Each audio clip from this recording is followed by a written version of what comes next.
and welcome to another episode of the Brazen podcast.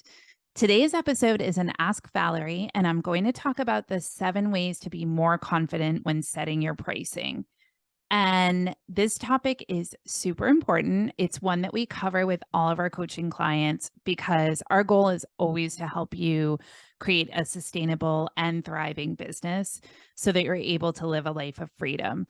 And nearly all of the women we work with, when we ask them why they got into starting a business, it's because they wanted more freedom to live life on their own terms. And that includes better schedule, being able to be home with their kids at certain hours or for any events, or being able to travel, or being able to make as much money as they're able to in their businesses without having a limit. So all of that is very dependent on being able to price your products so that you can create a sustainable and thriving business. So, as women in particular, I feel like we do struggle with being able to assign a price tag to our business. And I think part of it might be guilt around making money. It could be left over from sort of childhood guilt about money or this idea that money is evil.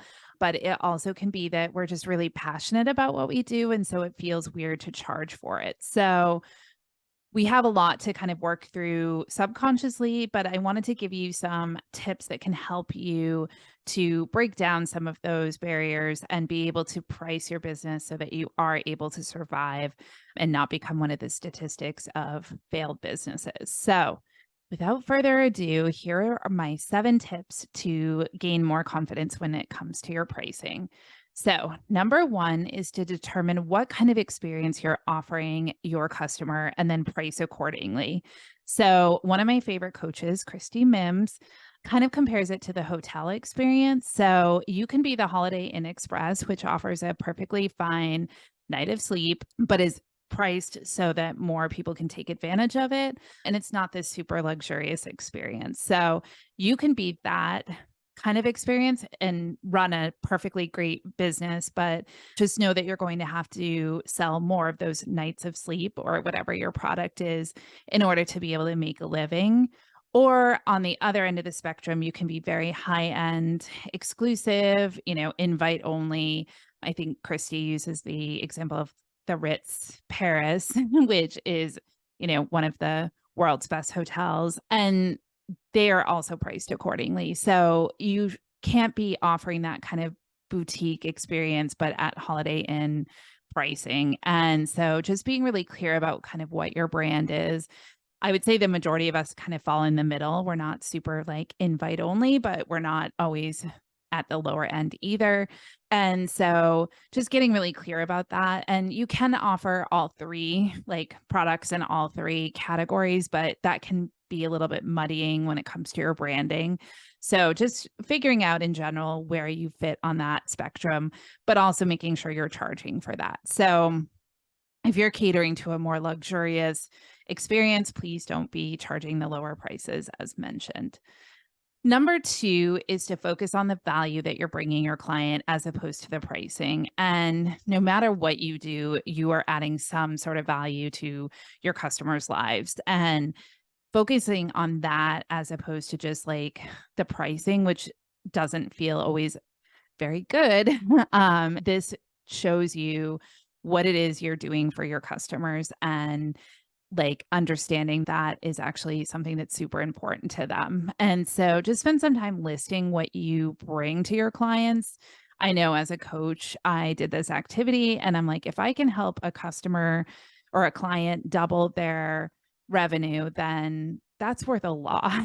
And I don't charge, double their revenue. So I think just in terms of like what kind of value, and it can be sometimes a little more subtle, I think of like hairstylists and things like that, where you just have an amazing experience. It's kind of a luxury thing, but you also like feel more confident when you're done. And so that's pretty priceless. So just recognizing kind of what you bring to your clients. Number 3 is to recognize the message you're sending when you don't price your products high enough. I think that we all have fallen into the trap of being like, if I'm a little more accessible with my pricing, then people will be more apt to buy it. But depending on what you're offering, it may look like you're just substandard. So if you are offering, some type of product, but you're significantly lower than the market, you're going to lose a lot of trust from people. And you'll definitely get some people purchasing it, but I think they'll be a little bit suspicious of kind of why your pricing is so low. So just know that it can work against you. And I'll talk a little bit later on how you can offer a slightly lower price, but not lose that credibility. So stay tuned for that. Number 4 is to be confident in your products and services. So really dedicate time to feeling very good about what you offer. And then also make a list of what it is that sets you apart. Do you make something from scratch? Do you spend an extra amount of time on a particular service? Do you offer something with a unique twist? Do you use incredible ingredients? What is it that sets you apart? And the more you write that stuff down, the more you internalize it and can feel really confident in the products that you're offering.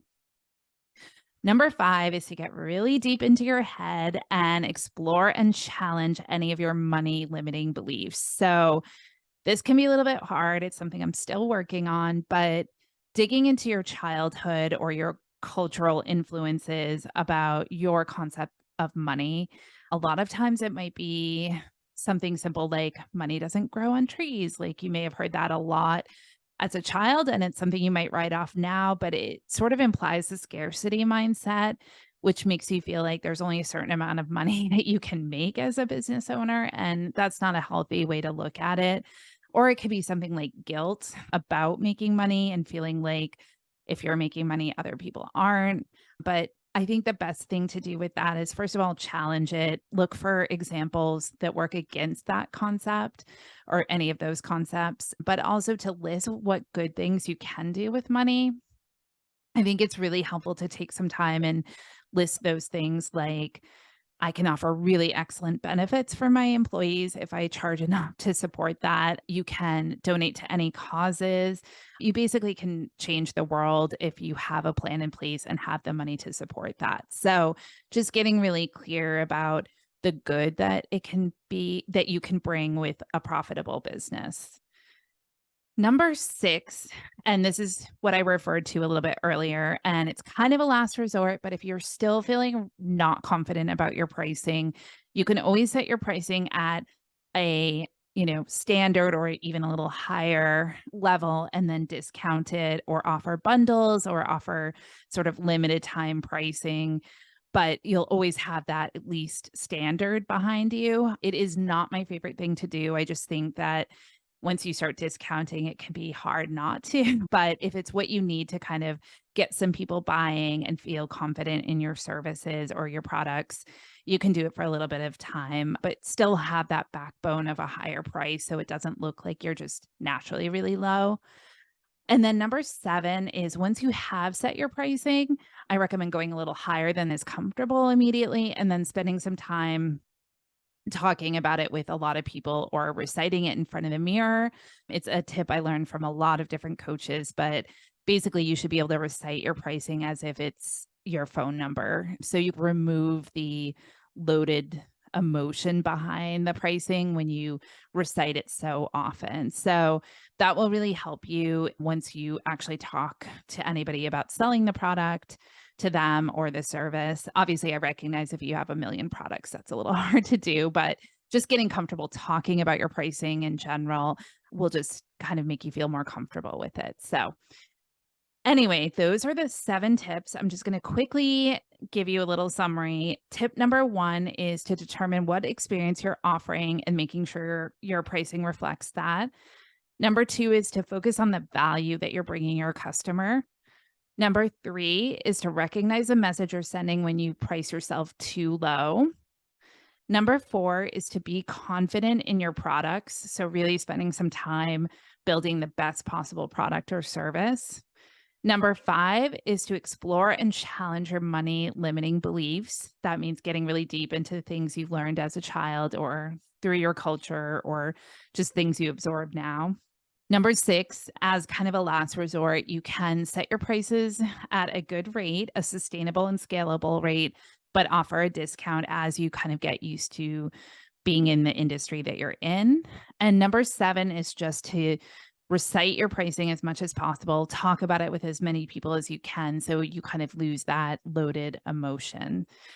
So that wraps up our session on pricing. I'm always happy to talk pricing. So if you ever have any questions, feel free to send us a message at helloglowchallenge@gmail.com, or you can reach me at hello@Valerie King Maller, MALAR.com. I'm always happy to answer questions about pricing.